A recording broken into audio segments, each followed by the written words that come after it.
Hello hi ಸ್ನೇಹಿತರೆ, welcome to D K quiz guide. ಬನ್ನಿ ಸ್ನೇಹಿತರೆ, ಇವತ್ತಿನೊಂದು ವಿಡಿಯೋದಲ್ಲಿ ಯಾವ ಥರ ಇಂಟ್ರೆಸ್ಟಿಂಗ್ ಪ್ರಶ್ನೆಗಳು ಅಂತ ನೋಡೋಣ. ವಿಡಿಯೋ ನೋಡೋದಕ್ಕಿಂತ ಮುಂಚೆ ಇನ್ನೂ ನಮ್ಮ ಚಾನಲ್ಗೆ ಯಾರೋ ಸಬ್ಸ್ಕ್ರೈಬ್ ಆಗಿಲ್ವೋ ಬೇಗನೆ ಸಬ್ಸ್ಕ್ರೈಬ್ ಆಗಿ, ಹಾಗೆ ಪಕ್ಕದಲ್ಲಿ ಬರುವಂತಹ ಬೆಲ್ಲೈಕನನ್ನು ಕ್ಲಿಕ್ ಮಾಡಿ. ಬನ್ನಿ ಸ್ನೇಹಿತರೆ, ಇವತ್ತಿನೊಂದು ಪ್ರಶ್ನೆ ಉತ್ತರಗಳನ್ನು ಈ ಒಂದು ವಿಡಿಯೋದಲ್ಲಿ ನೋಡೋಣ. ಮೊದಲನೆಯ ಪ್ರಶ್ನೆ, ಮಾನ್ಸೂನ್ ಕಾಡುಗಳು ಎಂದರೆ? ಮಾನ್ಸೂನ್ ಕಾಡುಗಳು ಎಂದರೆ? ಉತ್ತರ, ವರ್ಷದ ನಿರ್ದಿಷ್ಟ ಋತುವಿನಲ್ಲಿ ಎಲೆ ಉದುರಿಸುವ ಕಾಡುಗಳು ಎಂದರ್ಥ. ಇಲ್ಲಿ ವಾರ್ಷಿಕ 100ರಿಂದ 200 ಸೆಂಟಿಮೀಟರ್ ಮಳೆ ಬೀಳುತ್ತದೆ. ಅಸ್ಸಾಂ, ವಿಂಧ್ಯ, ಸಾತ್ಪುರ್, ಛೋಟಾ ನಾಗ್ಪುರ್ ಪೂರ್ವಘಟ್ಟಗಳಲ್ಲಿ ಕಂಡುಬರುತ್ತವೆ. ಎರಡನೆಯ ಪ್ರಶ್ನೆ, ಭೂಮಿಯ ಮೇಲಿರುವ ಒಟ್ಟು ವೇಳಾ ವಲಯಗಳು ಸಂಖ್ಯೆ? ಭೂಮಿಯ ಮೇಲಿರುವ ಒಟ್ಟು ವೇಳಾ ವಲಯಗಳು ಸಂಖ್ಯೆ? ಉತ್ತರ, 24. ಪ್ರತಿ 15 ರೇಖಾಂಶಗಳಿಗೆ 1. ಮೂರನೆಯ ಪ್ರಶ್ನೆ, ಸುಯೆಜ್ ಕಾಲುವೆಯ ಉದ್ದ? ಸುಯೆಜ್ ಕಾಲುವೆಯ ಉದ್ದ? ಉತ್ತರ, 191 ಕಿಲೋಮೀಟರ್. ಪ್ರಪಂಚದಲ್ಲಿ ಅತಿ ಹೆಚ್ಚು ಹಡಗು ಸಂಚಾರ ಸುಯೆಜ್ ಕಾಲುವೆಯಲ್ಲಿ. ನಾಲ್ಕನೆಯ ಪ್ರಶ್ನೆ, ಕರ್ನಾಟಕ ಕರಾವಳಿಯಲ್ಲಿರುವ ಅತ್ಯಂತ ದೊಡ್ಡ ದ್ವೀಪ? ಉತ್ತರ, ಸೇಂಟ್ ಮೇರಿಸ್ ದ್ವೀಪ. ಐದನೆಯ ಪ್ರಶ್ನೆ, ಯಾವ ಜಿಲ್ಲೆ ಕೆರೆ ನೀರಾವರಿ ಕ್ಷೇತ್ರದಲ್ಲಿ ಮೊದಲ ಸ್ಥಾನದಲ್ಲಿದೆ? ಉತ್ತರ, ಶಿವಮೊಗ್ಗ ಜಿಲ್ಲೆ. ಕರ್ನಾಟಕದ ಅತಿ ದೊಡ್ಡ ಕೆರೆ ಶಾಂತಿನಗರ ಅಥವಾ ಸೂಳೆಕೆರೆ ದಾವಣಗೆರೆಯಲ್ಲಿ ಕಂಡುಬರುತ್ತದೆ.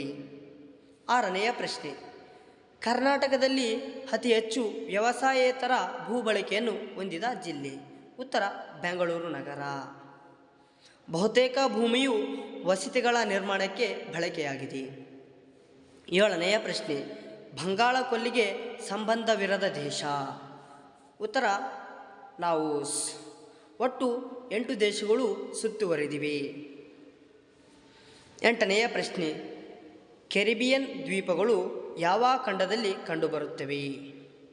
ಉತ್ತರ, ದಕ್ಷಿಣ ಅಮೆರಿಕ. ಜೀವ ವೈವಿಧ್ಯದ ಬಿಸಿ ತಾಣ?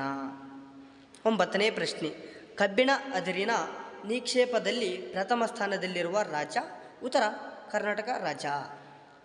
ಮ್ಯಾಂಗನೀಸ್ ನಿಕ್ಷೇಪದಲ್ಲಿ 2ನೇ ಸ್ಥಾನ.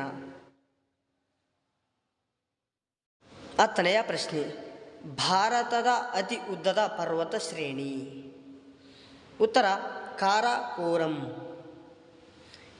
K2 ಇದೇ ಶ್ರೇಣಿಯಲ್ಲಿ ಕಂಡುಬರುತ್ತದೆ.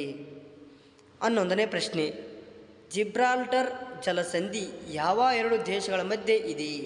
ಉತ್ತರ, ಸ್ಪೇನ್ ಮತ್ತು